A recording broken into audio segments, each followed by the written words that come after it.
Bendiciones, amados. Mi nombre es Adrián Hernández. Actualmente yo me congrego en la Iglesia Ministerio Internacional Nueva Cosecha, en la calle Goldenrod en Orlando, Florida, que es pastoreada por los pastores Osvaldo y Mónica Llopis. Voy a estar exponiendo la palabra de Dios usando el método hermenéutico, gramático histórico y teológico, bajo el tema Plantados y cimentados en Dios. Vamos a estar viendo la porción bíblica del Salmo 1. Estaremos viendo específicamente la versión Biblia de las Américas. Y dice así el Salmo: Oh, cuán bienaventurado es el hombre que no anda en el consejo de los impíos, ni se detiene en el camino de los pecadores, ni se ha sentado en la silla de escarnecedores, sino que en la ley del Señor está su deleite, y en su ley medita día y noche. Será como árbol firmemente plantado junto a corrientes de agua, que da su fruto a su tiempo, y su hoja no se marchita. Todo lo que hace prospera. En otras versiones dice su hoja no cae. El verso 4 dice: no así los impíos, que son como paja que se lleva el viento. Por tanto, no se sostendrán los impíos en el juicio, aleluya, ni los pecadores en la congregación de los justos. Porque el Señor conoce el camino de los justos, mas el camino de los impíos perecerá. Varios puntos importantes si miramos este salmo. El Salmo 1, muchos historiadores y teólogos creen que fue escrito por David. Algunos señalan que podría haber sido Esdras o Salomón. Mirando por ejemplo el verso 1, vemos lo siguiente. Y yo dividí este mensaje, ¿verdad?, en 4 puntos. El primero, la obediencia y siguiendo instrucciones. No solamente hay que ser obedientes, sino también hay que seguir las instrucciones que se nos dan. Esto aplica en nuestra vida, pero también en lo espiritual. Número 1 dice: se deleitan la ley del Señor de día y noche, o sea, en todo tiempo. No quiere decir que vamos a estar 24/7, todas las horas, todos los minutos, estudiando, meditando en la palabra, sino que constantemente, así como Pablo dijo que estuviéramos en oración constantemente, pues esto es lo que quiere decir el salmista. Además de hacer eso, dice que no se sienta en la silla del escarnecedor.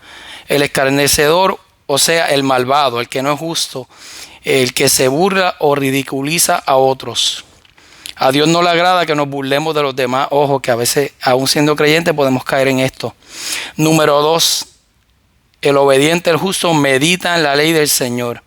No es lo mismo simplemente leer que meditar. Meditar conlleva un proceso más profundo. Nuestra mente, nuestro corazón, nuestra alma, nuestro espíritu se involucra en la meditación, y es ahí donde el Espíritu Santo muchas veces nos habla, nos ilumina, nos revela de una forma profunda, de forma tal que la palabra se hace rema, o se hace viva y eficaz, como dice Hebreo, en nosotros.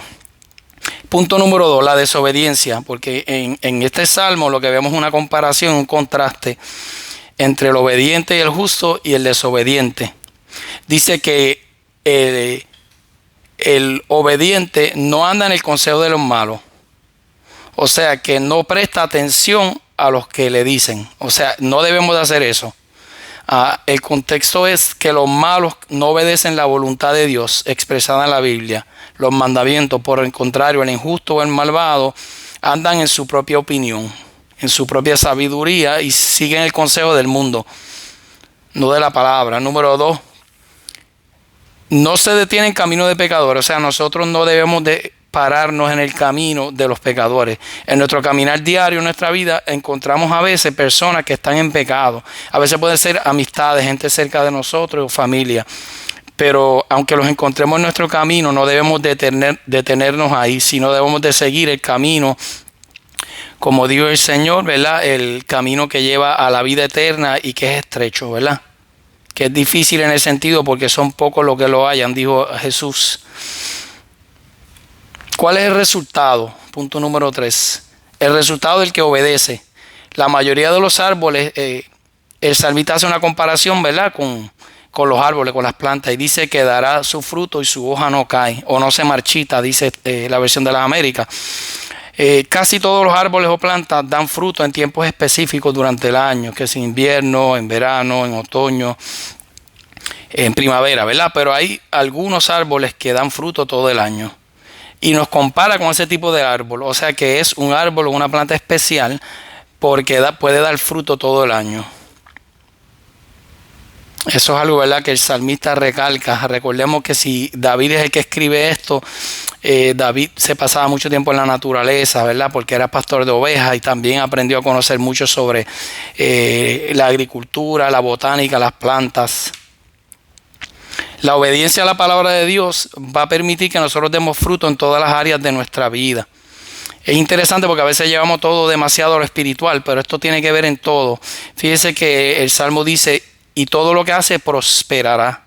O sea que eso es todo, ¿no? El fruto de nuestras manos, el talento, habilidad que Dios nos dio para hacer un trabajo específico, aún en lo secular. Todo prosperará en la medida, ¿verdad?, que obedecemos y ponemos por obra esto que estamos aprendiendo aquí. ¿Cuál es el resultado del que no es justo o no obedece? Bueno, el que no es justo y no obedece va a tener unas consecuencias.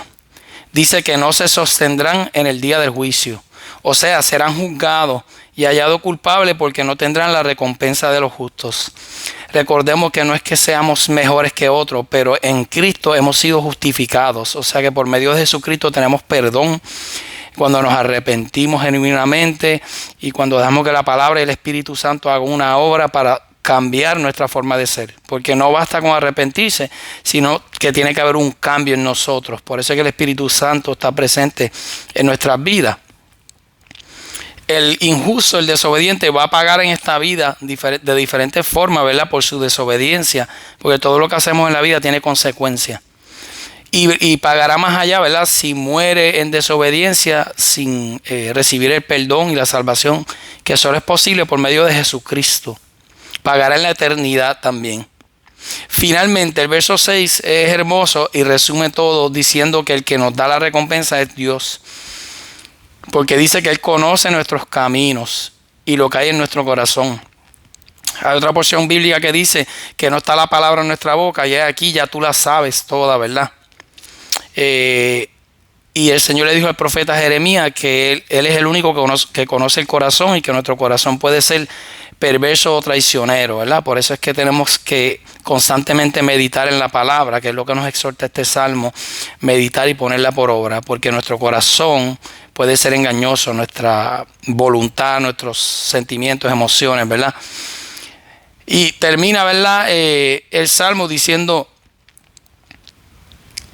mas el camino de los impíos perecerá. O sea que los impíos eventualmente van a morir, tanto en lo físico, obviamente, y los que no son impíos también, pero también la expresión es más profunda, se refiere a sus obras, el resultado, la consecuencia de sus obras, y también se refiere a la parte espiritual, a la salvación, a la vida eterna, ¿verdad? Así que resumiendo, hay bendición cuando somos obedientes, cuando meditamos en la palabra del Señor, cuando la ponemos por obra, cuando no nos detenemos en el camino de los impíos, o sea que no estamos reuniéndonos con personas que constantemente están buscando pecar y nos están incitando al pecado. Nosotros tenemos que rechazar eso. Debemos de amar a todo el mundo y podemos compartir con diferentes tipos de personas que no sean creyentes, pero no es saludable ni recomendado al creyente estar haciendo las cosas que hacen los pecadores. Así que hay que tener mucho cuidado. Hay una línea bien fina, ¿verdad?, entre compartir con todo el mundo, ¿verdad?, y no caer en hacer cosas que no agradan a Dios simplemente porque otros que nos invitan las están haciendo, ¿verdad? Así que como en todo hay bendición si podemos aprender esta palabra y aplicarla a nuestra vida diaria. Espero que sea de bendición este mensaje, que Dios me los bendiga, me los guarde. Hasta luego. Bye bye.